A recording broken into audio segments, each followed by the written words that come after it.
Happy hints पर फिर से एक बार आप लोगों को हार्दिक स्वागत करते हैं। आज की हमारी शुरू करने से पहले एक इम्पॉर्टेंट बातें आपको बताना चाहेंगे कि इस चैनल में हमारे ब्रेन के ऊपर ऑलरेडी प्लेलिस्ट अवेलेबल है ताकि आप अच्छे से हमारे ब्रेन को समझ पाए। अगर आप लोग नहीं देखे होंगे तो ऊपर आई बटन और नीचे डिस्क्रिप्शन बॉक्स में आप लोगों को लिंक मिल जाएंगे, आप लोग चेक कर सकते हैं इस वीडियो को देखने के बाद। और इसी चैनल के पिछले सामानी में ईगल के लाइफ से जुड़ी 7 इम्पॉर्टेंट लेसन कवर किया गया है। अगर आप नहीं देखे होंगे तो ये भी आपको ऊपर आई बटन और नीचे डिस्क्रिप्शन बॉक्स में लिंक मिल जाएंगे, आप लोग चेक कर सकते हैं। पिछले ब्रेन के ऊपर जितने भी पार्ट है सब पार्ट में एक चीज़ कॉमन है कि आप अपने मेमोरी को इम्प्रूव कैसे कर सकते हैं, ज़्यादा से ज़्यादा डेवलप कैसे कर सकते हैं। और आज के सामाने में हम लोग सीखेंगे कि कौन सी आदतें आपके मेमोरी को नुकसान पहुंचा सकते हैं। ऐसी 7 हैबिट्स इस वीडियो में कवर किया जाएगा।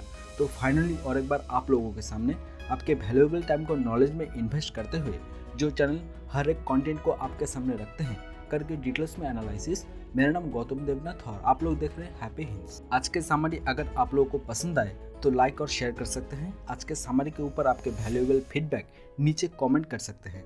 और हमारे life changing content and valuable book summary के चैनल में अगर आप पहली बार विजिट किए तो हमारे चैनल को सब्सक्राइब करके ऑल नोटिफिकेशन कर सकते हैं ताकि ऐसा ही कंटेंट आपको हर पल मिलता रहे।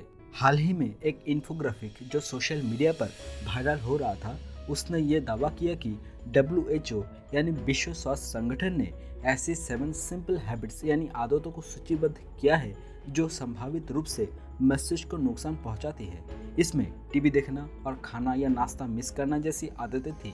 विभिन्न समाचार आउटलेट्स द्वारा इसकी झूठी पुष्टि की गई और ये भी बताया गया कि WHO ने मस्तिष्क को नुकसान पहुंचाने वाली आदतों की ऐसी कोई सूची जारी नहीं की है। हालांकि लोगों ने इस बात पर रुचि ली और बहुत से लोग आश्चर्य भी करने लगे कि क्या उनकी दिनचर्या में कोई ऐसी आदत हो सकती है जो धीरे धीरे या निश्चित रूप से मस्तिष्क यानी मेमोरी को नुकसान पहुंचा रही हो। यदि आप इन लोगों में से एक हैं तो आइए आज हम लोग ऐसी 7 हैबिट्स यानी आदतों को जानते हैं जो आपके मस्तिष्क को सच में नुकसान पहुंचा सकते हैं।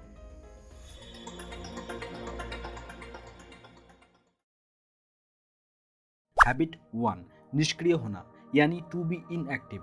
हम अक्सर निष्क्रियता को लंबे समय से वजन बढ़ने या जोड़ों की खराब स्वास्थ्य से जोड़ते हैं, लेकिन यह मस्तिष्क को नुकसान पहुंचाने वाली आदतों में से सबसे महत्वपूर्ण होती है जिसको हम अपनी आदतों से अपनाते हैं क्योंकि हमारी दिनचर्या में इसकी खास जरूरत पड़ती है। PLOS में 2019 में प्रकाशित एक अध्ययन से पता चला है कि लंबे समय तक बैठने से मस्तिष्क के टेम्पोरल लोब में परिवर्तन होता है जो स्मृति के लिए जिम्मेदार होता है। मेमोरी की MRI स्कैन करने पर पता चला कि जो लोग जितने लंबे समय तक बैठते थे उनका वह क्षेत्र उतना ही पतला हो गया जिससे डिमेंशिया जैसी बीमारी हो जाती है। अब सवाल है आपको क्या करना चाहिए। इसलिए पूरे दिन में कम से कम 30 मिनट टहलने की आदत डालिए। खुली हवा में टहलते हैं तो और अच्छा है क्योंकि O2 यानी ऑक्सीजन का मात्रा ज़्यादा होता है, खास करके सूर्य उदय से पहला 30 मिनट। हैबिट 2, सामाजिक रूप से निष्क्रिय होना यानी बीइंग सोशली इनएक्टिव। खास करके कोविड-19 महामारी के दौरान हमने अनुभवों से देखा है कि सामाजिक संपर्क कितना महत्वपूर्ण होता है। बहुत अधिक समय अकेले बिताना या अकेले रहना अवसाद या तो डिप्रेशन का एक प्रमुख कारण बन सकता है। ये आपको कनेक्टिव अवनति और जल्दी उम्र बढ़ने के खतरे में भी डाल सकता है। द जर्नल्स ऑफ जेरोंटोलॉजी में प्रकाशित एक अध्ययन में ये सुझाव दिया है कि जो लोग सामाजिक रूप से कम सक्रिय होते हैं उनमें ग्रे मीटर तेजी से कम हो जाता है। ये मस्तिष्क का वो हिस्सा होता है जो सूचनाओं को प्रसारित करने के लिए जिम्मेदार होता है। अब सवाल है आपको क्या करना चाहिए। कम से कम ऐसे 2 लोगों के बारे में सोचना चाहिए जिनसे आप अपने विचारों को खुलकर साझा कर सके। यह तक कि अगर आप किसी से व्यक्तिगत रूप से नहीं मिल सकते तो कोशिश कीजिए कि कम से कम 2 हफ्ते में एक बार उनसे बात करने की। जिन लोगों पर आप भरोसा करते हैं उनसे बात करने पर मेमोरी उत्तेजक की तरह काम करता है जो मेमोरी को नुकसान पहुंचाने वाली कई आदतों के प्रभावों को बदल सकता है। हैबिट 3, नींद की कमी यानी लैक ऑफ स्लीप। आज हम सभी लोग ऐसी जनरेशन या परिवेश से गुजर रहे हैं जहाँ पे डिस्ट्रैक्शन और इंटरनेट पर नई सामग्री उपलब्ध होने के कारण पर्याप्त नींद लेना तेजी से एक चुनौती बनता जा रहा है। नौकरियों की कमी, वित्तीय दबाव और कई अन्य मुद्दों के कारण तनाव होना आम बात है। एक रिसर्च में नींद के बारे में चौंकाने वाले आंकड़े आए हैं। 1/3 बुजुर्ग नींद से वंचित होता है। इससे तर्क, स्मृति और समस्या समाधान जैसी कनेक्टिव प्रक्रियाओं पर महत्वपूर्ण प्रभाव पड़ता है। इसलिए नींद में कमी 7 सबसे बड़ी मस्तिष्क नुकसान आदतों में से एक होती है। अब सवाल है, क्या करना चाहिए? रात को जिस टाइम पे आप सोते हैं 1 घंटा पहले सो जाइए। कोशिश कीजिए 6 से लेकर 8 घंटे की नींद लेने की। सोने से 1 घंटा पहले टीवी, मोबाइल, नेगेटिव थॉट्स से दूर रहिए। मोटिवेशनल किताब आप 10 से लेकर 15 मिनट पढ़ सकते हैं। हैबिट 4, तेज आवाज़ में संगीत सुनना यानी लाउड म्यूजिक। आप जान के हैरान होंगे कि तेज आवाज़ हमारे मस्तिष्क के कुछ यादों को मिटा भी सकता है। संगीत ऐसा होना चाहिए जिससे आपको आराम मिले। जब आप हर दिन 30 मिनट तक तेज आवाज़ में संगीत सुनते हैं तो इससे सुनने की क्षमता को भी नुकसान होता है। रिसर्च में ये पाया गया कि जो लोग सुनने की क्षमता खो देते हैं उनमें कनेक्टिव प्रॉब्लम जैसे अल्जाइमर रोग होने की भी खतरा बढ़ जाता है। साइंटिस्ट का मानना है कि मेमोरी पर तेज आवाज़ सुनने के कारण हानिकारक प्रभाव पड़ता है जिससे कोशिकाओं को नुकसान पहुंचाते हैं। ये ध्वनियों की यादों को मिटाने के लिए भी जाना जाता है। अब सवाल है, क्या करना चाहिए? अगर आप तेज आवाज़ में संगीत सुनते हैं या कुछ और सुनते हैं तो वॉल्यूम कम रखें। हेडफोन यूज़ करते हैं तो लगातार पूरे दिन में 2 घंटे से ज़्यादा मत सुनिए और वॉल्यूम कम रखें। हैबिट 5, अस्वस्थ खाना यानी अनहेल्दी फूड। जंक फूड मस्तिष्क के लिए हानिकारक भोजन होता है। कुछ लोगों का मानना है कि फैट मस्तिष्क के लिए अच्छा होता है, लेकिन मस्तिष्क के स्वास्थ्य के लिए सही प्रकार का फैट की आवश्यकता होती है। जंक फूड में trans fat and saturated fat होता है जो मस्तिष्क की कोशिकाओं की प्लास्टिसिटी को कम करता है।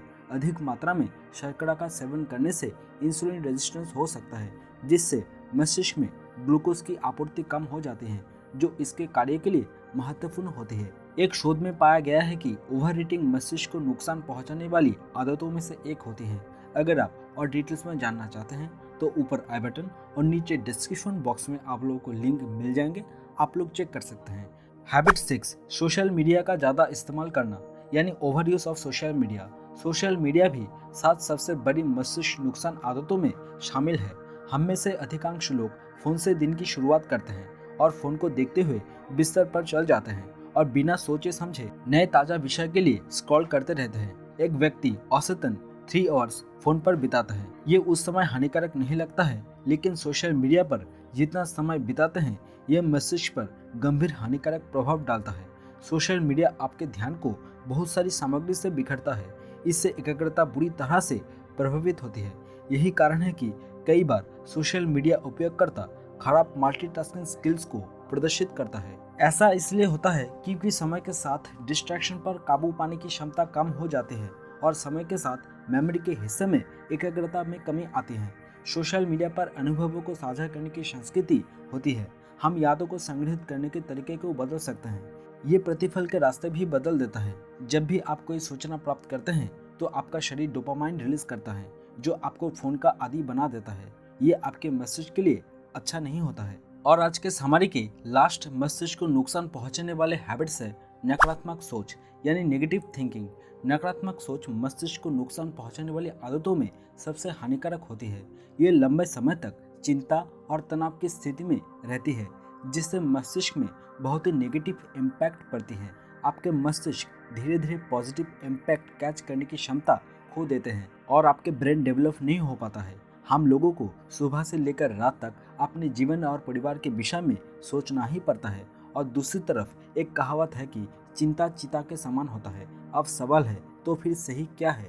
इसका आंसर है, चिंता चिता के समान नहीं होते, केवल खराब चिंता ही चिता के समान होता है। इसीलिए नेगेटिव थिंकिंग से दूर रहिए और पॉजिटिव थिंकिंग के पास। तो आज के लिए बस इतना ही। आज के सामने से मिली 7 बैड हैबिट्स से हमेशा दूर रहिए। आपके स्वास्थ्य भी सही रहेंगे और आपके मस्तिष्क भी। अच्छे लगे तो लाइक और शेयर करना ना भूलें। आज के सामने के ऊपर आपके वैल्यूएबल फीडबैक नीचे कमेंट कर सकते हैं। चैनल में पहली बार विजिट किए तो सब्सक्राइब जरूर कर लीजिएगा ताकि ऐसा ही कंटेंट आपको हर पल मिलता रहे। सभी लोग अच्छे रहिए, स्वस्थ रहिए, ध्यान रखिए। मिलते हैं बस कुछ ही दिनों में ऐसा ही life changing content and valuable book summary को साथ में लेते हुए अगले भाग में। तब तक के लिए बने रहिए। मेरा नाम गौतम देवनाथ, आपके पसंदीदा channel happy hints the place of happiness पर।